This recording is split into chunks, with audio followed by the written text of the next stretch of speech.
Dieu tout-puissant, Dieu tout-puissant, Dieu tout-puissant, que tu es grand. Nous allons prier, éternel Papa, nous te célébrons, nous te magnifions, nous t'exaltons, tu es merveilleux, tu mérites l'honneur, tu mérites l'élévation, tu mérites la gloire. À toi l'honneur, à toi la gloire, à toi la puissance. Amen. Bien-aimés, soyez les bienvenus dans notre chaîne Zambie Africa. Dieu est le maître de l'histoire. Nous remercions le Seigneur parce qu'il est merveilleux, parce qu'il accorde sa bonté, il accorde ses merveilles. Et il est le Tout-Puissant, c'est lui seul qui mérite l'élévation. Aujourd'hui, nous allons parler de l'histoire de Joseph, bien-aimé. Joseph qui était l'enfant de Jacob, qui avait été vendu par ses frères et qui était allé en Égypte, frères et sœurs. Cette histoire est vraie dans les Écritures. Comme nous avons vu cela dans les Écritures et dans la vie normale, frères et sœurs, cette histoire est vraie. Ça fait 3 semaines qu'ils ont découvert des grandes places où on mettait des greniers qui étaient destinés aux greniers. Et ils ont même, en creusant le sol, frères et sœurs, vous savez que le sable avait déjà couvert tout, en faisant des fouilles et tout, ils ont trouvé même encore, excusez-moi, ils ont même encore trouvé des céréales, les céréales qui étaient en bas dans la terre où il y avait des greniers, frères et sœurs. Et ces greniers-là se trouvent partout en Égypte. Comme la Bible l'atteste aussi, que Joseph avait mis les greniers partout en Égypte pour nourrir, pour vendre les céréales, pour vendre tout ce qu'ils avaient récolté.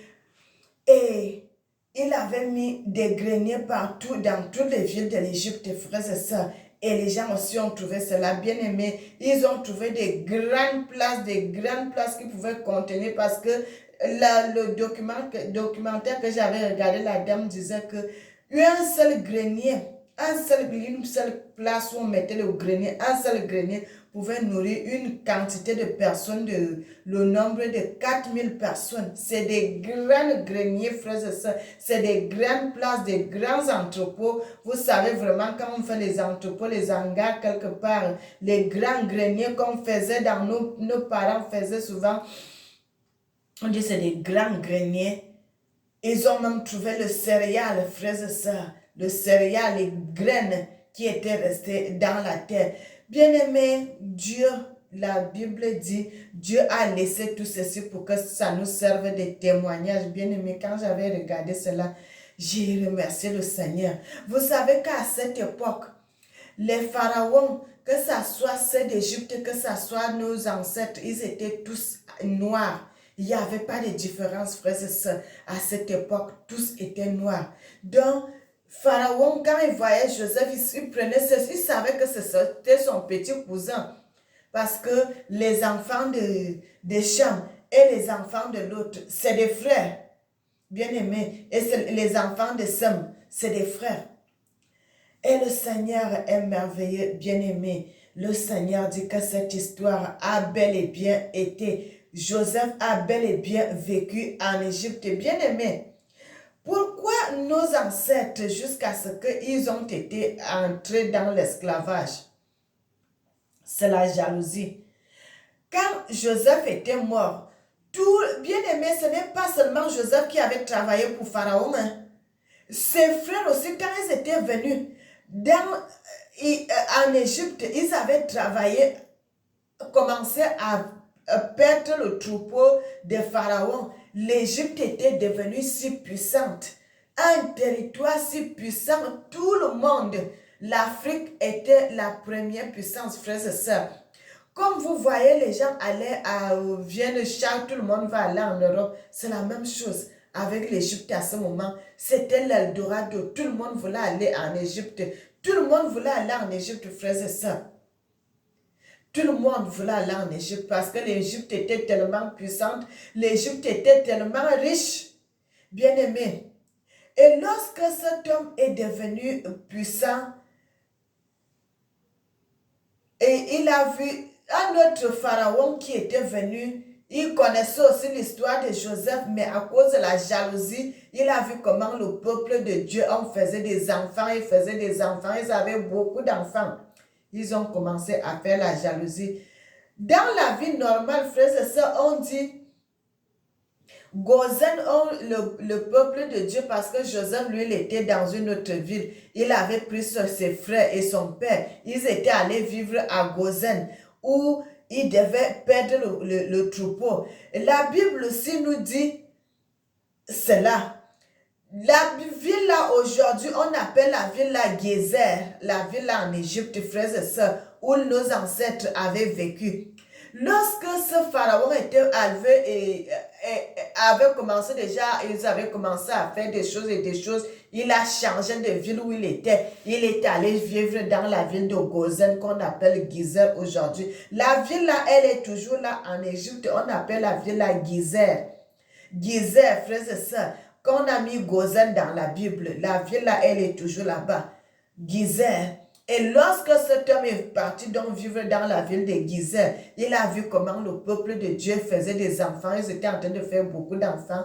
Et c'est là, ce roi avait eu l'idée de dire aux infirmières, aux sages-femmes que non, quand vous allez voir les femmes hébreux faire des enfants, si c'est un enfant mâle, lorsque cet enfant est encore dans le ventre, vous savez, quand les sages-femmes vous mettent la main dans le ventre et tout, ils savent, bien aimé, si c'est un garçon, tuez cet enfant, et si c'est une fille, laissez-lui la vie. Bien aimé, et ces sages-femmes, elles ont eu la crainte de Dieu. Frères et sœurs, à cette époque-là, l'Égypte, bien aimé, l'Égypte servait Dieu. En vérité, les Égyptiens servaient Dieu, les Égyptiens connaissaient Dieu. Ils connaissaient Dieu, ils servaient notre Jésus que nous servons aujourd'hui là. Et ils servaient Dieu, le vrai Dieu, en Égypte, frères et sœurs, avant que l'Égypte se gâte. Et cet homme, ce pharaon, il était un homme orgueilleux et tout. Il avait commencé à changer des choses. Lorsqu'il avait vu que les sages-femmes n'ont pas tué les enfants mal comme elle avait dit, elle a appelé les sages-femmes et dit, pourquoi vous n'avez pas laissé les choses telles que je les avais dites, que vous devez tuer les enfants mâles et vous devez laisser les enfants filles. Et les sages m'ont dit, lorsque les femmes hébreues accouchent, parfois elles accouchent avant même d'arriver à l'hôpital. Elles avaient eu la crainte de Dieu et elles n'ont pas voulu faire du mal. Bien aimés, vous-même, vous connaissez l'histoire de Moïse, comment sa maman l'avait mis dans le panier de gens et tout, parce que on ne voulait plus voir les petits enfants, parce que la loi était déjà prévue comme ça. Et lorsque Moïse était né, que la loi était déjà inscrite que tous les enfants mâles devaient mourir. C'est pour cela que cette femme avait pris son enfant, son bébé, mettre dans le panier de jonc et aller déposer dans le fleuve parce qu'elle ne voulait pas que son enfant puisse mourir. L'histoire de Moïse que nous lisons souvent dans la Bible, bien aimée, parce que le roi avait déjà institué cette loi que tous les enfants mâles devaient mourir. Bien aimé, maintenant, avant d'arriver dans cette histoire, avant d'arriver où les enfants mâles devaient mourir, Joseph qui était Joseph, il avait déjà vécu en Égypte, il vivait en Égypte à cette époque, parce que quand moi je veux parler de l'histoire de Moïse, c'est l'histoire qui est venue après, parce que Joseph, il est avant. Joseph, lui, il est avant parce que c'est lui qui était parti en Égypte comme esclave et c'est lui, en vivant donc en Égypte, il a fait venir sa famille au nombre de 70 personnes. Ils ont continué à vivre là-bas, ils ont travaillé pour Pharaon. L'Égypte est devenue puissante, bien aimée. Et comme ce roi était devenu mauvais, je vais lire un passage dans les Écritures, dans le livre de Daniel 11, à partir du verset, je vais commencer au verset 2. La Bible dit, le Seigneur a révélé cette vérité. Il a dit, maintenant je vais te faire connaître la vérité. Voici, il y aura encore 3 rois en Perse.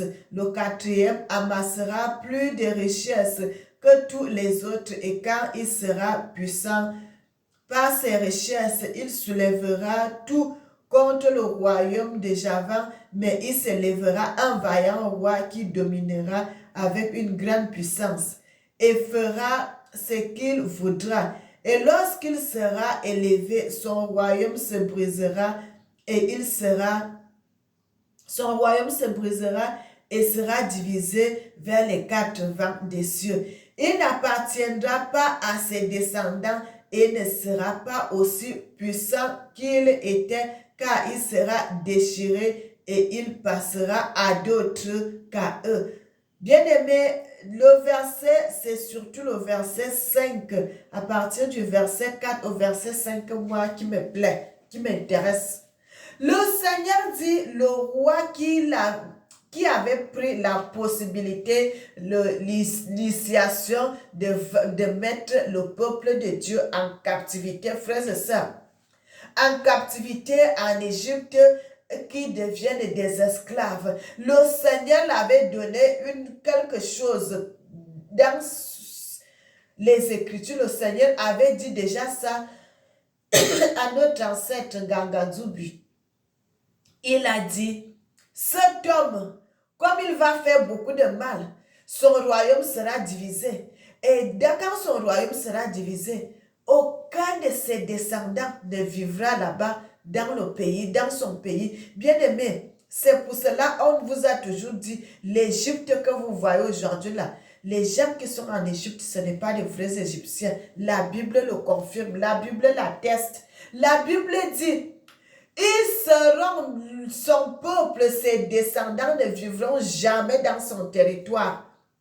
Ils seront dispersés, ils seront ailleurs et vont aller former un autre petit État. Mais cet État-là ne sera pas puissant. Et il n'y a aucun des descendants du Pharaon en Égypte. Tous ces gens qui sont là-bas sont des étrangers. La Bible le confirme. Il dit, tous ces descendants ne vivront jamais en Égypte. Ils seront en captivité, seront ailleurs, seront dispersés dans les quatre coins du monde. Aucun de ces enfants ne vivra là-bas parce que cet homme a fait du mal. Il n'a pas été reconnaissant. Il n'a pas été reconnaissant. Le Seigneur a envoyé quelqu'un. Il vous a mis en haut. Il a donné la puissance à votre pays. L'Égypte est devenue tellement puissante que jusqu'aujourd'hui, on continue à parler d'Égypte. Jusqu'aujourd'hui, on continue à parler d'Égypte. Comme il avait fait beaucoup de mal. Alors que ce sont nos ancêtres qui se sont battus pour que l'Égypte devienne puissante, la première puissance. Mais non, il a été méchant, il a pris le peuple de Dieu qu'il a commencé à utiliser comme des serpillères. Il a commencé à maltraiter le peuple de Dieu. Et c'est pour cela que le Seigneur avait laissé ce mot que son peuple, ses enfants aussi, ils vivront jamais en Égypte. Donc tout le pays d'Égypte là, ce n'est pas pour des Égyptiens. Tous ces gens qui vivent là-bas, il n'y a aucun Égyptien, il n'y a aucun vrai Égyptien. Tous ces gens qui vivent là-bas sont des étrangers parce que le Seigneur avait enlevé le vrai peuple d'Égypte pour les mettre ailleurs, pour les disperser ailleurs parce que leur père avait fait du mal. C'est pour cela que je vous dis toujours, bien aimé, ne faites pas du mal parce que quand vous faites du mal, cette histoire va retomber sur vos enfants. Vous faites du mal aujourd'hui, vous allez mourir, mais vos enfants vont récolter derrière vous. Mais ne croyez pas que quand vous faites du mal, quand en mourant, vous serez au repos, vous ne serez pas aussi au repos, vous allez partir là-bas, vous serez toujours dans le tourment. Et vos enfants aussi derrière vont récolter. Regardez les enfants qui sont restés là, ils ont récolté. Ceux qui n'ont pas semé, c'est leur père qui a semé la méchanceté. Et c'est les enfants qui viennent manger. Les dents des enfants viennent s'agacer. Bien-aimés, donc notre ancêtre Joseph avait bien travaillé en Égypte. Il avait bel et bien travaillé en Égypte. Il a rendu l'Égypte puissante. Puissante, puissante. Il a bien vécu en Égypte. Il a bien été gouverneur en Égypte. Il a bien travaillé en Égypte. Même ses frères avaient travaillé pour le roi Pharaon. Mais l'autre pharaon qui était venu après, il était méchant, il était orgueilleux, il avait un mauvais cœur. Et Dieu est bon, Dieu l'avait puni à sa façon. Bien-aimés, soyez bénis, c'est ce que je voulais vous dire, bien-aimés. Vous voyez aujourd'hui, l'Égypte là, c'est d'autres gens qui sont dans le territoire égyptien. Alors que les descendants même de Pharaon, ils ne sont pas là.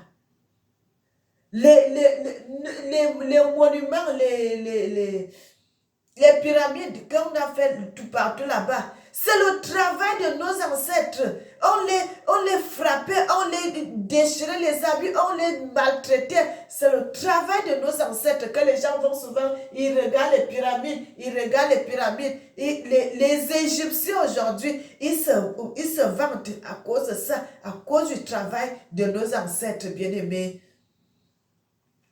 Le Seigneur est merveilleux. Le Seigneur est bon, le Seigneur est merveilleux. Le Seigneur est digne.